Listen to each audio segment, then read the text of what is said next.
जय हिंद दोस्तों, आप सभी का स्वागत है आपके अपने YouTube channel Prince global studies में। दोस्तों, आज की इस वीडियो में हम लोग देखेंगे बिहार दरोगा का एडिटोरिया वॉल्यूम 3 का प्रैक्टिस सेट 4 देखेंगे। 4 को हम लोग कवर करेंगे। तो फ्रेंड्स, बता दें आपको कि अगर चैनल पर पहली बार आप विजिट कर रहे हैं तो प्लीज़ मेरे चैनल को सब्सक्राइब कर लीजिएगा और वीडियो को लाइक और शेयर ज़रूर कीजिएगा। तो चलिए शुरू करते हैं सेट नंबर 4 का पहला क्वेश्चन। देखिए, यहाँ पे पहला क्वेश्चन कह रहा है पपीकोंडा नेशनल पार्क किस राज्य में स्थित है। याद रखिएगा, आपको पपीकोंडा नेशनल पार्क आंध्र प्रदेश के पूर्वी और पश्चिमी गोदावरी जिलों एवं तेलंगाना के सम्मक जिले में आपको स्थित है। यहाँ पे राइट आंसर हो जाएगा ऑप्शन ए, आंध्र प्रदेश। ठीक है। उसके बाद देखिए, कह रहा है कि निम्न में कौन सुनिश्चित नहीं है। तो याद रखिएगा, ऑप्शन डी दुलहस्ती परियोजना झेलम नदी पे है, ये बिल्कुल असत्य हो जाएगा। ठीक है। इस क्वेश्चन का ऑप्शन नंबर डी आपको सही हो जाएगा, सुलेमित नहीं है। याद रखिएगा कि दुलहस्ती परियोजना चेनाब नदी पर जम्मू कश्मीर में स्थित है। ठीक है ना। याद रखिएगा, दुलहस्ती परियोजना आपको चेनाब नदी पे जम्मू कश्मीर में स्थित है, ना कि झेलम नदी पे। चलिए आगे देखते हैं।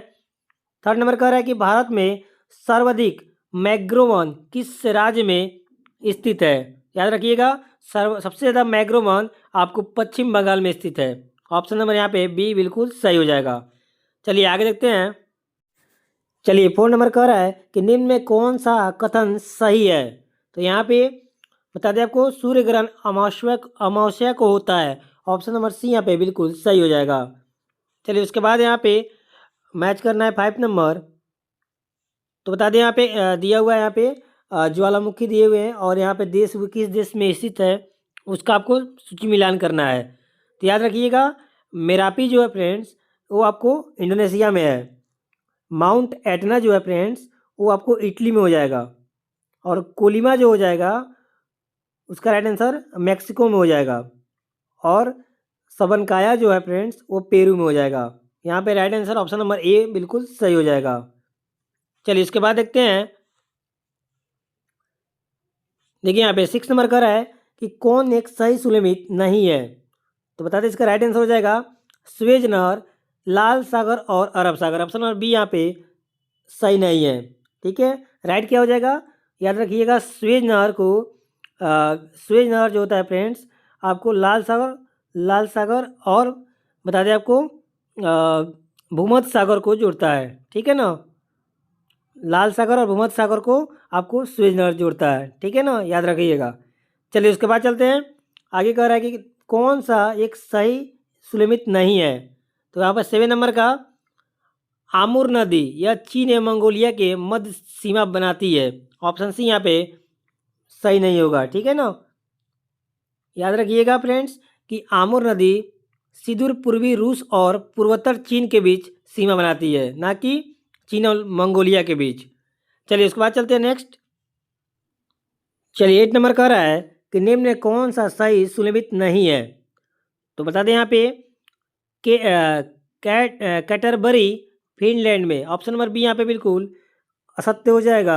ठीक है ना, क्योंकि कैटरबरी घास का मैदान न्यूजीलैंड में पाया जाता है, ना कि फिनलैंड में। ठीक है। उसके बाद देखिए यहाँ पे कह रहा है संविधान हत्या दिवस प्रतिवर्ष किस तिथि को मनाया जाता है। याद रखिएगा, हर वर्ष 25 जून को मनाया जाता है। यानी ऑप्शन नंबर बी यहाँ पे बिल्कुल सही हो जाएगा। चलिए आगे देखते हैं। उसके बाद देखिए, कह रहा है कि खो खो विश्व कप 2025 के ब्रांड एम्बेसडर किसे बनाया गया था। तो याद रखिएगा, ये सलमान खान को बनाया गया था। ऑप्शन नंबर यहाँ पे भी बिल्कुल सही हो जाएगा। चलिए उसके बाद देखिए, यहाँ पे कह रहा है कि बिहार विधानसभा चुनाव 2025 के पहले चरण में कुल कितना प्रतिशत मतदान हुआ था। ठीक है। तो इसका राइट आंसर हो जाएगा 65.08%। यानी यहाँ पे बी नंबर बिल्कुल सही ऑप्शन हो जाएगा। चलिए आगे देखते हैं। 12 नंबर कह रहा है कि भारत सरकार ने मलेरिया को पूर्ण रूपेण उन्मूलन का लक्ष्य कब तक रखा है। तो बता दें आपको 2030 तक रखा है। इसका राइट आंसर हो जाएगा ऑप्शन नंबर डी। उसके बाद देखिए, 13 नंबर, साहित्य अकादमी युवा पुरस्कार 2025 किसको नहीं दिया गया है? तो राइट आंसर हो जाएगा गगन गिल को। ऑप्शन नंबर सी इस क्वेश्चन का राइट आंसर हो जाएगा। गगन गिल को साहित्य अकादमी युवा पुरस्कार 2025 नहीं दिया गया था। चलिए उसके बाद देखते हैं 14 नंबर क्वेश्चन है, किन्हें पद्म पुरस्कार 2025 से सम्मानित नहीं किया गया है? तो याद रखिएगा पद्मा सुब्रमण्यम को, यानी ऑप्शन नंबर डी इस क्वेश्चन का राइट आंसर हो जाएगा। उसके बाद कह रहा है कि सुभाष चंद्र बोस आपदा प्रबंधन पुरस्कार 2025 किसे दिया गया है? तो याद रखिएगा ये दिया गया है इन्फोसिस हैदराबाद, यानी राइट आंसर ऑप्शन नंबर ए हो जाएगा। चलिए उसके बाद देखते हैं भारत की पहली घरेलू gene therapy CAR T cell therapy किस बीमारी के इलाज में प्रयुक्त होता है या प्रयुक्त होगा? इसका आंसर हो जाएगा कैंसर के इलाज में प्रयुक्त होगा। उसके बाद देखिए कह रहा है आरबीआई के नए डिप्टी गवर्नर कौन नियुक्त हुए हैं? याद रखिएगा आपको शिरीष चंद्र मुर्मू हुए हैं, यानी राइट ऑप्शन ए इस क्वेश्चन का राइट आंसर हो जाएगा। चलिए आगे चलते हैं। चलिए उसके बाद कह रहा है 18 नंबर कि एशिया कप 2025 में भारत ने किस देश को हराकर खिताब अपने नाम किया? याद रखिएगा पाकिस्तान को हरा के। ऑप्शन नंबर ए यहाँ सही हो जाएगा। उसके बाद कह रहा है कि निम्न में सुगमय यात्रा का आयोजन किस मंत्रालय द्वारा प्रारंभ किया गया? याद रखिएगा इस सामाजिक न्याय और अधिकारिता मंत्रालय के द्वारा। यहाँ पे इसका ऑप्शन ए हो जाएगा। चलिए इसके बाद देखते हैं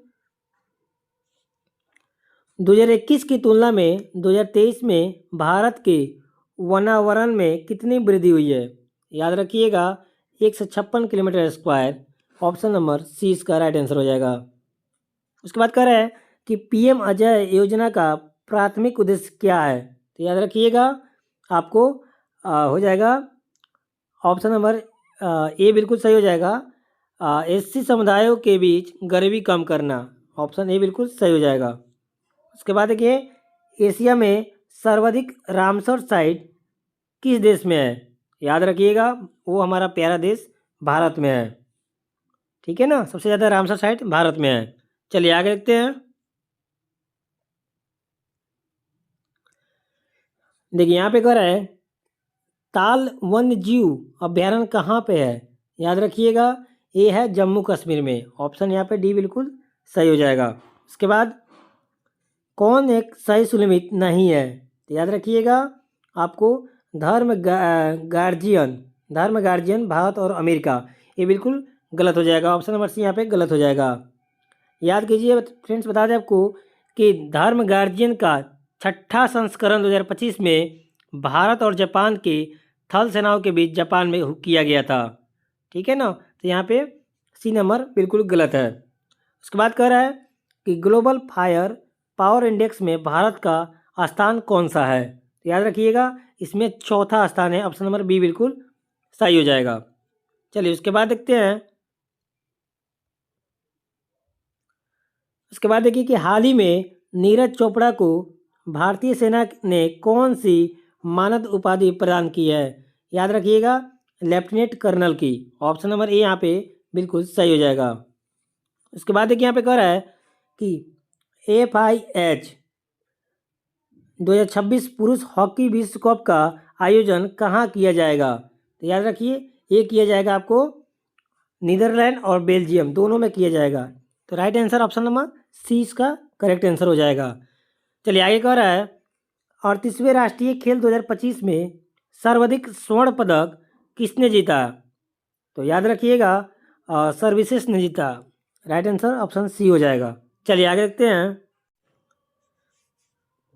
चलिए उसके बाद कह रहे हैं यहाँ पे मौलिक अधिकार को लागू करने की शक्ति किसके पास है? तो याद रखिएगा उच्चतम न्यायालय और उच्च न्यायालय के पास होता है। ऑप्शन नंबर डी बिल्कुल सही हो जाएगा। उसके बाद देखिए 30 नंबर पृथक निर्वाचन प्रणाली किस अधिनियम में पेश की गई थी? तो याद रखिएगा आपको भारतीय परिषद अधिनियम 1909 में पेश की गई थी। राइट ऑप्शन ऑप्शन ए हो जाएगा। उसके बाद देखिए कह रहा है कि संसद के किसी भी सदन की बैठक के लिए आवश्यक कोरम क्या होना चाहिए? तो होना चाहिए कुल सदस्यों की संख्या का 10वां भाग, यानी यहाँ पे बी बिल्कुल सही हो जाएगा। उसके बाद देखिए उसके बाद कह रहा है कि किस संविधान संशोधन अधिनियम द्वारा डोगरी को राज्य भाषा का दर्जा दिया गया? तो यहाँ पे राइट आंसर 92 हो जाएगा, 92, यानी ऑप्शन नंबर ए बिल्कुल सही हो जाएगा। 33 नंबर, नियंत्रक एक महालेखा परीक्षक के पद का प्रावधान किस अनुच्छेद में है? तो याद रखिएगा आर्टिकल 148 में है, यानी इसका राइट आंसर ऑप्शन ए हो जाएगा। चलिए उसके बाद 34 नंबर, 11वीं अनुसूची में कितने विषयों को उल्लेख किया गया है? तो याद रखिएगा आपको 29 सब्जेक्ट हो जाएगा, ऑप्शन बी यहाँ पे सही हो जाएगा। उसके बाद अनुमान समिति की जुड़वा बहन किसे कहते हैं? तो याद रखिएगा लोक लेखा समिति को बोलते हैं, ऑप्शन डी सही हो जाएगा। उसके बाद विश्व का प्रथम लिखित संविधान किस देश का है? तो याद रखिएगा संयुक्त राज्य अमेरिका का, यानी ऑप्शन सी यहाँ पे बिल्कुल सही हो जाएगा। चलिए उसके बाद देखते हैं, कह रहा है आपसे कि गलत मिलान का चयन करें। तो यहाँ पे गलत जो हो जाएगा फ्रेंड्स, याद रखिएगा 37 नंबर का विश्व ओजोन दिवस 16 नवंबर, ये बिल्कुल आपको गलत हो जाएगा। ठीक है, चलिए उसके बाद चलते हैं। कह रहा है कि शोरा किस देश की सांसद का नाम है? तो याद रखिएगा अफगानिस्तान का संसद का नाम शोरा है, यानी ऑप्शन नंबर बी यहाँ पे सही हो जाएगा। उसके बाद देखिए उसके बाद यहाँ कह रहा है चार मीनार का निर्माण किसने करवाया था? तो याद रखिएगा चार मीनार का निर्माण जो था वो कुली कुतुब शाह के द्वारा कराया गया था, ऑप्शन नंबर सी सही। उसके बाद किनके समाधि स्थल को किसान घाट के नाम से जानते हैं, या किसान घाट कहाँ जाता है? तो याद रखिएगा चौधरी चरण सिंह इसका राइट आंसर हो जाएगा। उसके बाद राष्ट्रीय खेल दिवस कब मनाया जाता है? तो याद रखिएगा ये 29 अगस्त को हर साल राष्ट्रीय खेल दिवस मनाया जाता है। उसके बाद देखिए द गोल्डन थ्रेशहोल्ड नामक पुस्तक किसके द्वारा लिखी गई है? तो याद रखिएगा ये लिखी गई है सरोजिनी नायडू के द्वारा, ऑप्शन बी इसको सही हो जाएगा। चलिए आगे 43 कि खेल एवं खिलाड़ियों की संख्या का कौन सा युग्म सही सुलमित नहीं है? तो बता दें आपको कबड्डी में 7 होते हैं, यहाँ पे देखिए 43 नंबर में फ्रेंड्स सही सुलमित नहीं है, कबड्डी में 7 सही है।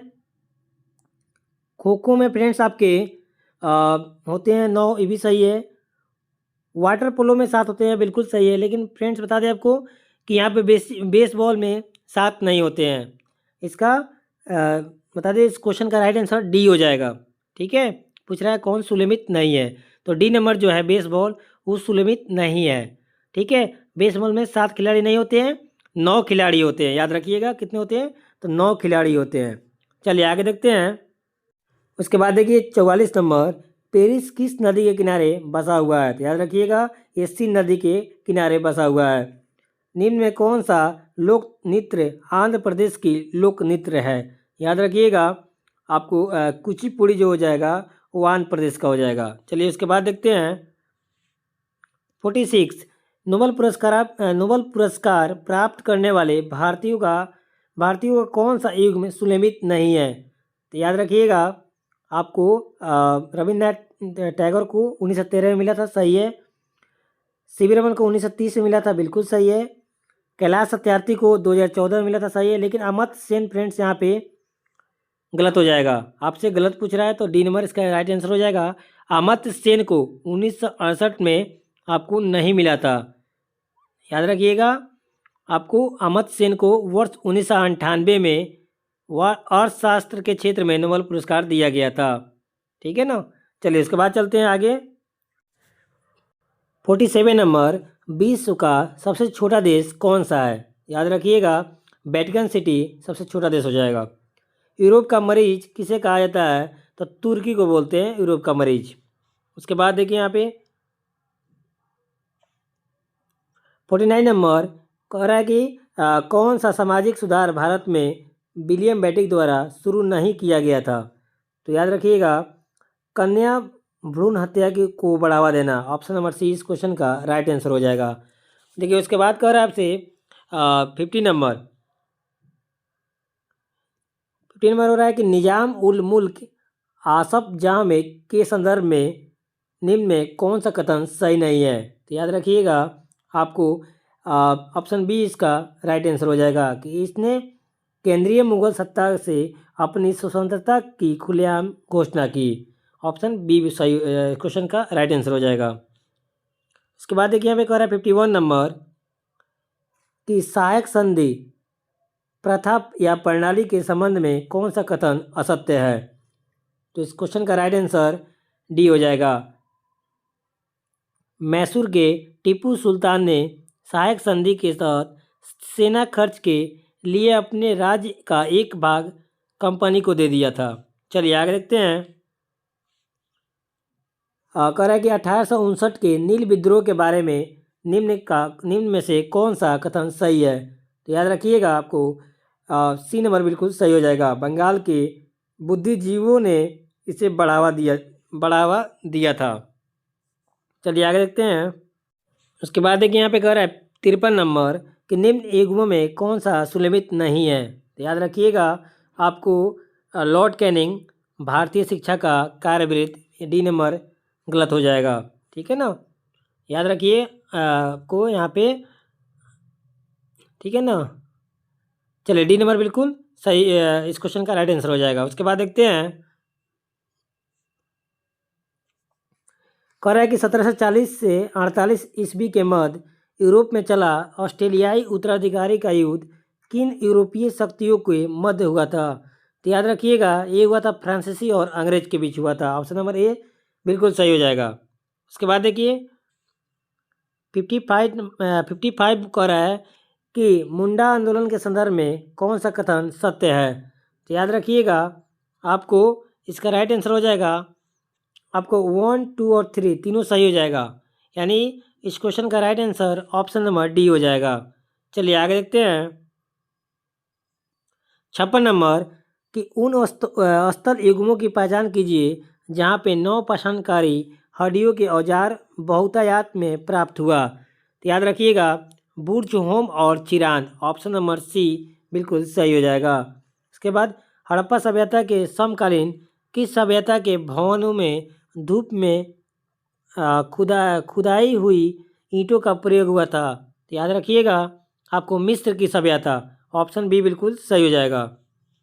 उसके बाद देखिए यहाँ पे सतवाहन पूर्व बस्तियों का अस्तित्व ढक्कन के अनेक स्तरों पर पाए जाने वाले निम्न में किस प्रकार के मित्राटांड से प्रमाणित मिलता है? तो ऑप्शन नंबर यहाँ पे तीनों सही हो जाएगा। ठीक है, यानी right answer option number D हो जाएगा इस क्वेश्चन का। उसके बाद देखिए यहाँ पे उसके बाद कह रहा है कि भारतीय मंदिरों में भव्य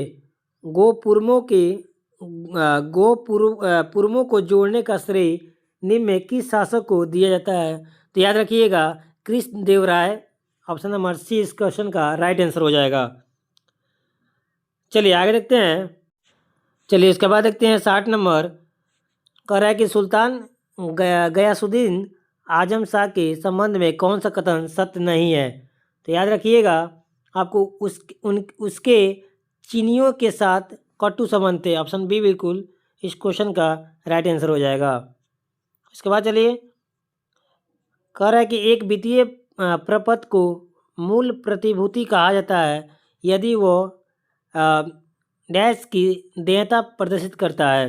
तो इसका राइट आंसर हो जाएगा भारत सरकार। ऑप्शन बी बिल्कुल सही हो जाएगा। चलिए आगे चलते हैं। इसके बाद 62 नंबर सर्विस सहकारी समिति का अभिप्राय है। याद रखिएगा, आपको विपणन समिति से। ऑप्शन नंबर सी इस क्वेश्चन का राइट आंसर हो जाएगा। उसके बाद कह रहा है कि लाभ अलाभ स्थिति का उत्पादन वो उत्पादन होता है जिसमें उत्पादक कुल लागत की वसूली कर सकता है। ऑप्शन बी बिल्कुल सही हो जाएगा। उसके बाद चलिए उसके बाद देखिए आपसे कह रहा है कि कौन सा अप्रत्यक्ष कर का उदाहरण नहीं है। तो याद रखिएगा, इसमें आपका राइट आंसर हो जाएगा व्यय कर। व्यय कर आपको ये अप्रत्यक्ष का उदाहरण नहीं है। इसके बाद अवमूल्यन का प्रमुख लक्ष्य होता है, बता दें आपको, निर्यात को बढ़ावा देना। ऑप्शन नंबर 20 क्वेश्चन का राइट आंसर हो जाएगा। उसके बाद देखिए, कह रहा है निम्न में कौन सा पटना के प्रथम अंग्रेज मजिस्ट्रेट थे। तो राइट आंसर हो जाएगा आपको चार्ल्स ग्रैंड। ऑप्शन नंबर ए सही हो जाएगा। उसके बाद देखिए, चलिए कह रहा है 67 नंबर कि निम्न में कौन सा कथन सही है। तो याद रखिएगा, विषाणु एकल तंतु आरएनए अणु से बने होते हैं। ऑप्शन नंबर सी बिल्कुल सही है। चलिए उसके बाद देखिए, 68 नंबर कह रहा है कि कौन सा कथन सत्य है। तो याद रखिएगा 68 का आपको हो जाएगा 1 और 2 बिल्कुल सही हो जाएगा। इसका राइट आंसर ऑप्शन डी हो जाएगा। चलिए इसके बाद देखिए, यहाँ पे कह रहा है 69 कह रहा है कि घर्षण बल के अधीन किया गया कार्य होता है। तो याद रखिएगा वो ऋणात्मक होता है। ऑप्शन नंबर बी बिल्कुल सही हो जाएगा। चलिए उसके बाद यहाँ पे देखिए कि भू अस्थायी उपग्रह के संबंध में कौन सा कथन सत्य नहीं है। तो याद रखिएगा, इसका कक्षीय वेग 8 किलोमीटर प्रति सेकेंड होता है। सही नहीं है, ठीक है ना, ऑप्शन नंबर सी सही नहीं है। उसके बाद कह रहा है यहाँ पे कि कौन सा कथन सत्य है। ठीक है, 2 कथन दिए हुए आपसे पूछ रहा है। तो बता दें आपको,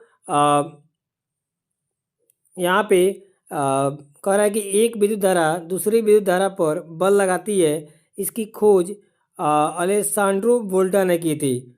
तो बता दें आपको, ये क्या हो जाएगा, आपको ये गलत हो जाएगा, ये सत्य नहीं है।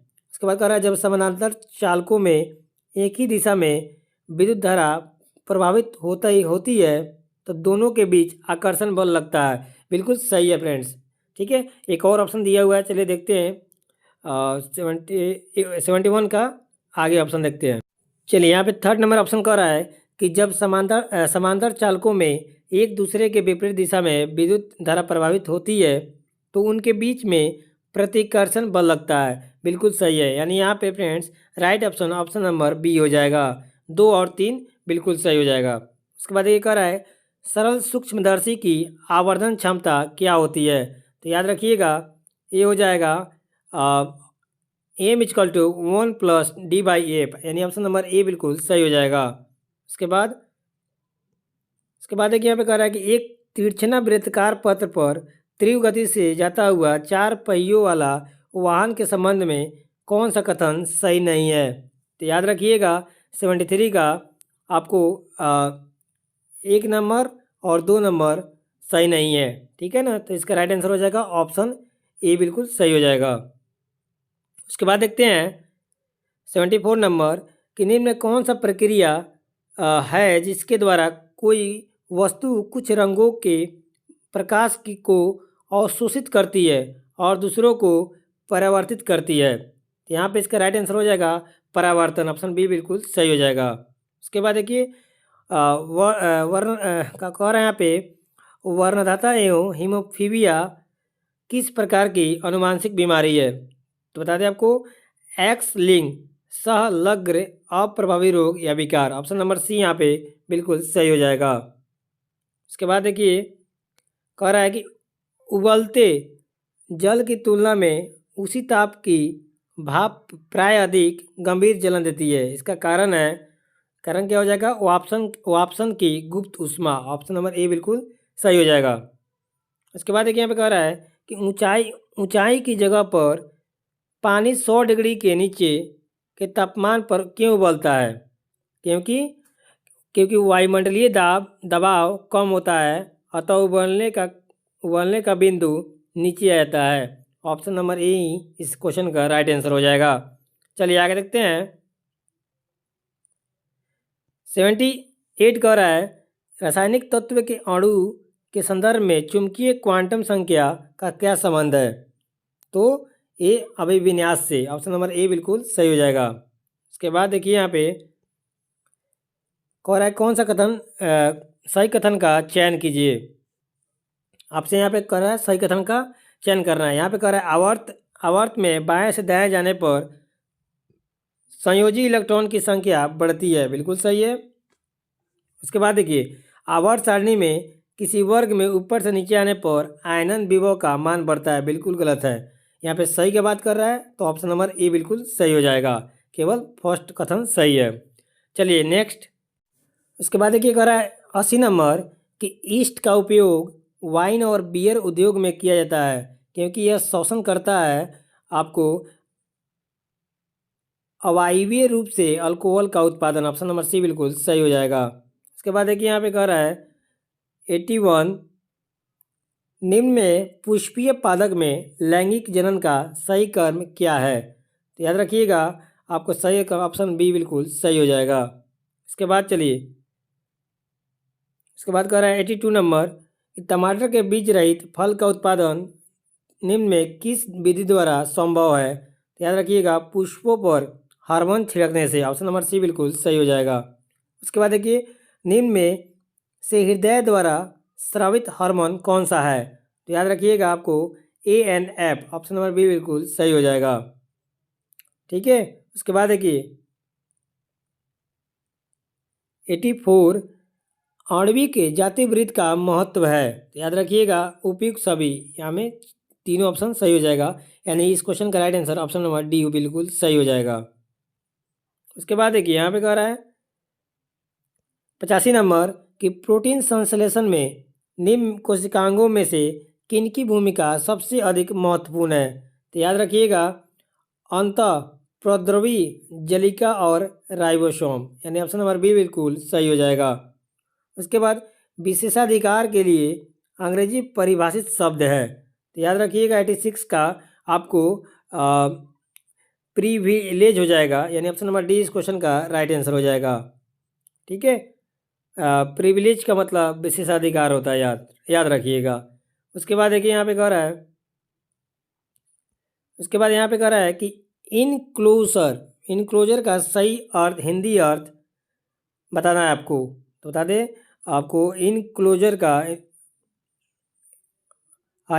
का सही अर्थ हिंदी में हो जाएगा फ्रेंड्स, हो जाएगा अनुलग्नक, यानी ऑप्शन नंबर बी यहाँ पे हो जाएगा इस क्वेश्चन का राइट आंसर। उसके बाद चलिए कह रहा है कि निम्न में कौन सा शब्द अउपसर्ग युक्त है? याद रखिएगा तो अथा, ठीक है ना, ऑप्शन नंबर ए अथा जो है आपको अउपसर्ग युक्त है। उसके बाद जिस समास के दोनों पद प्रधान होते हैं वो कौन सा समास होता है? याद रखिएगा ये द्वित्व समास होता है। ऑप्शन नंबर बी इस क्वेश्चन का राइट आंसर हो जाएगा। चलिए आगे देखते हैं। इसके बाद कह रहा है कि प्रत्युत्तर शब्द में कौन सी संबंधी है? तो याद रखिएगा इसमें संधि जो हो जाएगा वो हो जाएगा यण संधि। ऑप्शन नंबर सी बिल्कुल सही हो जाएगा। चलिए आगे देखते हैं। यहाँ पे देखिए 91 का मैथ है। बता दें फ्रेंड्स आप टेलीग्राम ज्वाइन नहीं किए हैं तो टेलीग्राम पे ज्वाइन कर लीजिए, वहाँ पे सबका सॉल्यूशन PDF मिल जाएगा आपको। चलिए इसका केवल मैं आंसर बता दे रहा हूँ। 91 का आपको ऑप्शन सी बिल्कुल सही हो जाएगा। उसके बाद चलिए यहाँ पे 92 का जो राइट आंसर हो जाएगा वो हो जाएगा Z=2x, यानी बी नंबर बिल्कुल सही हो जाएगा। उसके बाद देखिए 93 नंबर का जो आंसर हो जाएगा फ्रेंड्स याद रखिएगा 600 इसका राइट आंसर हो जाएगा। उसके बाद चलिए यहाँ पे 94 का जो आंसर हो जाएगा फ्रेंड्स वो हो जाएगा 18 किलोमीटर प्रति आवर। ऑप्शन नंबर ए बिल्कुल सही हो जाएगा। उसके बाद चलिए यहाँ पे 95 नंबर का जो राइट आंसर हो जाएगा वो बता देते हैं 95 का 400 हो जाएगा। ऑप्शन नंबर ए बिल्कुल सही हो जाएगा। उसके बाद देखिए 96 का जो हो जाएगा राइट आंसर वो 40 लीटर हो जाएगा। ऑप्शन सी बिल्कुल सही है। उसके बाद देखिए 97 नंबर रीजनिंग है, 97 का बता देते हैं आपको 299 इसका राइट आंसर हो जाएगा। उसके बाद यहाँ पे चलिए 98 नंबर का राइट आंसर बता दें आपको हो जाएगा ऑप्शन नंबर डी इसका राइट आंसर हो जाएगा। उसके बाद देखिए 99 में राइट आंसर जो हो जाएगा 45 इस क्वेश्चन का राइट आंसर हो जाएगा। चलिए यहाँ पे 100 नंबर का जो आंसर हो जाएगा मैथ है आपको 25 इसका राइट आंसर हो जाएगा। तो रहा फ्रेंड्स ये सेट नंबर 4 कंप्लीट हुआ। वीडियो अच्छा लगेगा तो वीडियो को लाइक कीजिएगा और साथ ही चैनल पर पहली बार होंगे तो चैनल को सब्सक्राइब करके हमें मोटिवेट कीजिएगा ऐसे ही वीडियो लाने के लिए। तो चलिए फ्रेंड्स मिलते हैं एक नए वीडियो के साथ, तब तक के लिए जय हिंद।